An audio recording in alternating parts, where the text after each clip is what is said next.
Hi guys, another video for the new year. Today I would like to again express my sincere gratitude to everyone that's here. Hope you're enjoying the videos. I hope that you're getting something from them.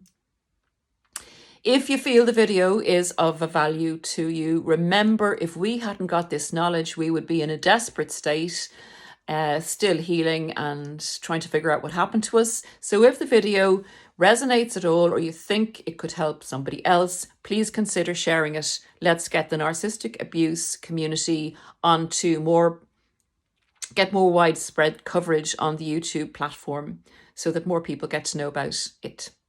Thanks. Guys, today I'd like to talk about how the narcissist isolates you and why they do it.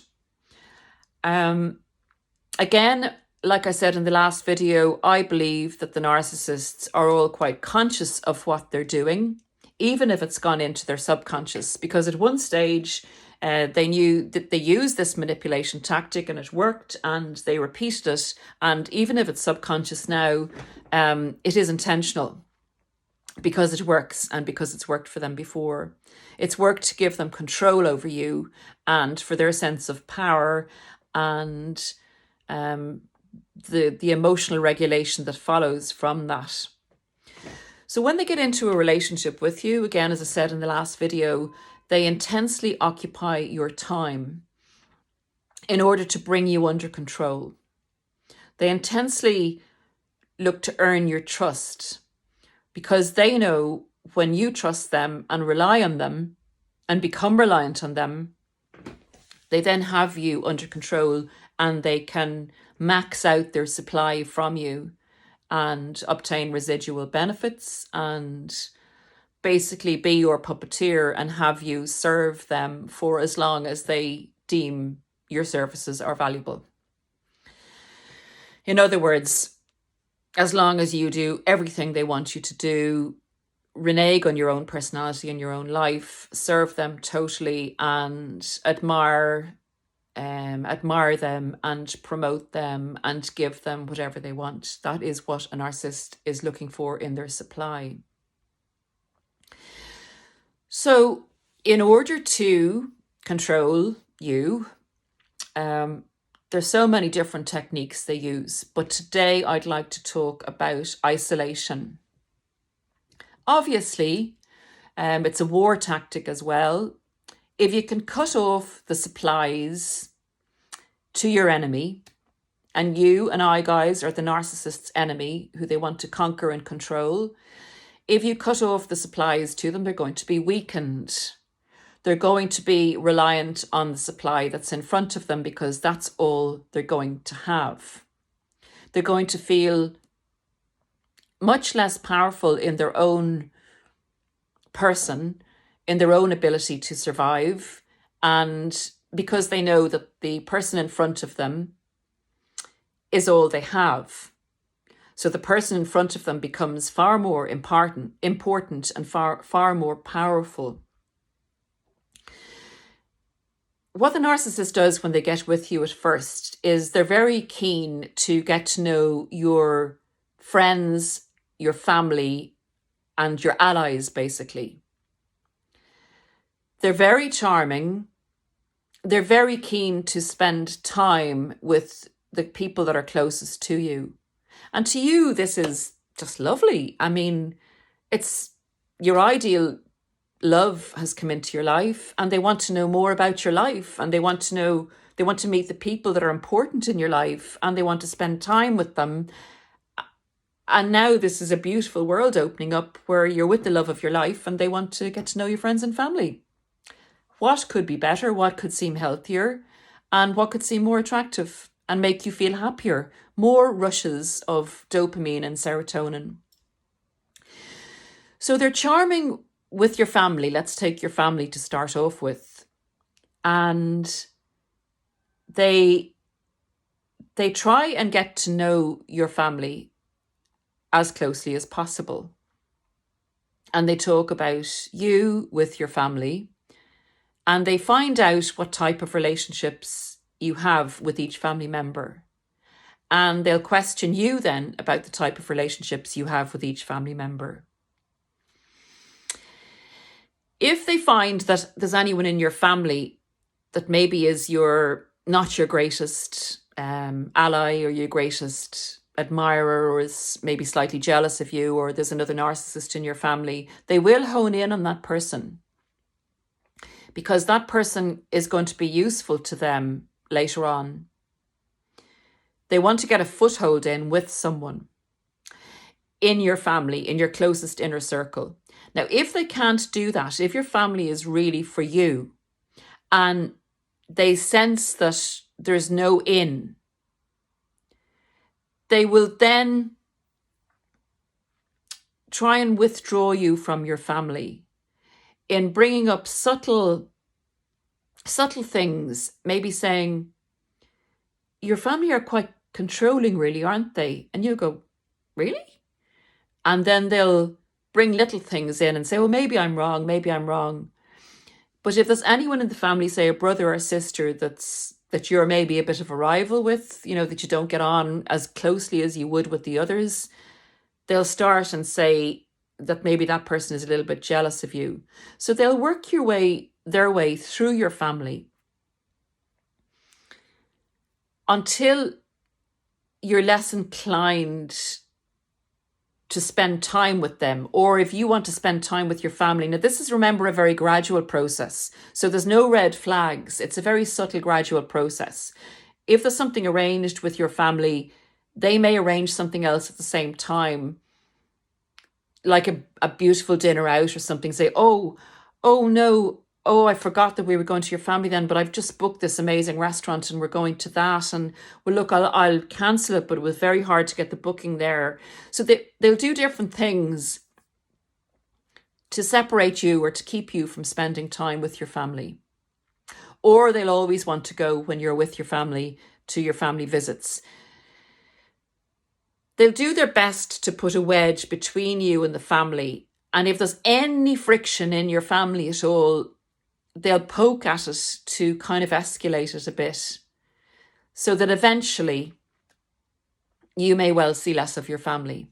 And in doing this, they minimize you. They minimize your relationships with other people outside of you and them, so that the reflection of you coming back from other people isn't there anymore.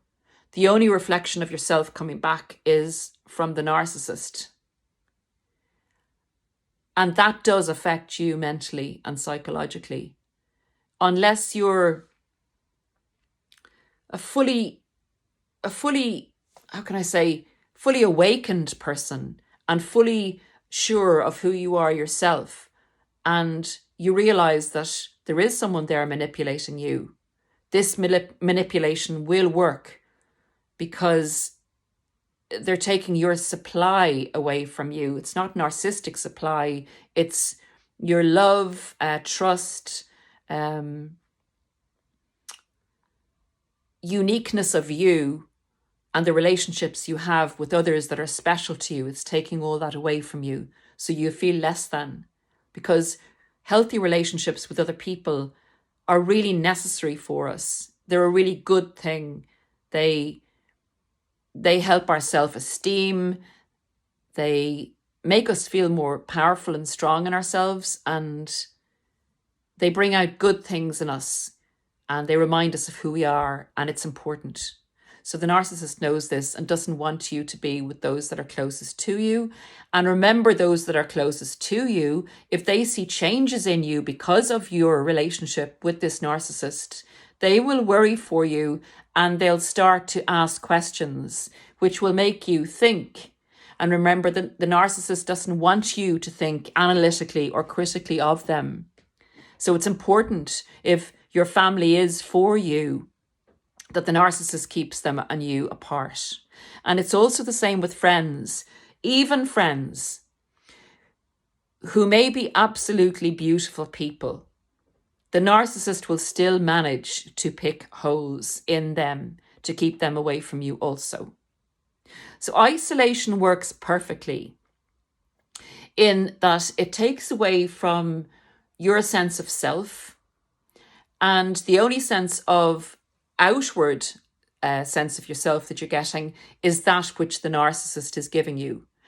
And having had you hooked through the love bomb stage, the devaluation process is then much easier if you're not getting outside validation and outside critical thinking from other people that see a big change in you that you don't realize is actually happening to you, because again, you've no outside influences of people that actually really know you very well and love you and wonder why the change in you, and are worried because they see you becoming less of yourself, being more involved in the narcissist's life, and becoming more frantic, becoming more very happy or very low as the narcissist pushes and pulls and withdraws. And then at times of the mini discards, when you reach out to your family, they get very concerned because they feel that they're losing you because your mind is so occupied with this other person, that they see you as more of a watercolor than an oil painting. They see you as a shadow of your former self. I remember one family member saying to me, if you stay in this relationship, you won't exist anymore. You're not the person you used to be. Your time and your energy isn't with you anymore. It's all about this other person. And what about you? What about your life? And I'm saying that to you, particularly if you're still with a narcissist. What about you and what about your life? You're not there to be sucked dry as a resource for another person. That is not your purpose in life. Your family is important to you. Your friends are important to you. No one should try and take the precious gifts that they are away from you. And they'll even do this in relation to children if you have adult children. Anyone that's going to influence you in any way, they want to possess and own you and have total control over you. And again, that's why if we do go into that state, and luckily we often get saved by a friend or family member who sticks with us. And that's why if you see someone else who's in a relationship with a narcissist, a family member, a friend, anyone, and you realize what's happening to them, don't desert them. Don't say, well, if you don't listen to me about what's happening to you, I'm pointing it out and you're not listening. Don't just leave them. That's the worst thing you can do. And it's the thing that the narcissist wants you to do, is to abandon them. You may be frustrated, irritated, extremely angry that the person won't listen to you. But remember what it was like for you. Once a narcissist has you by the neck, it's really, really difficult for the target or the victim to see what's happening to them because it was so subtle and because they really think that the narcissist loves them, just as we did.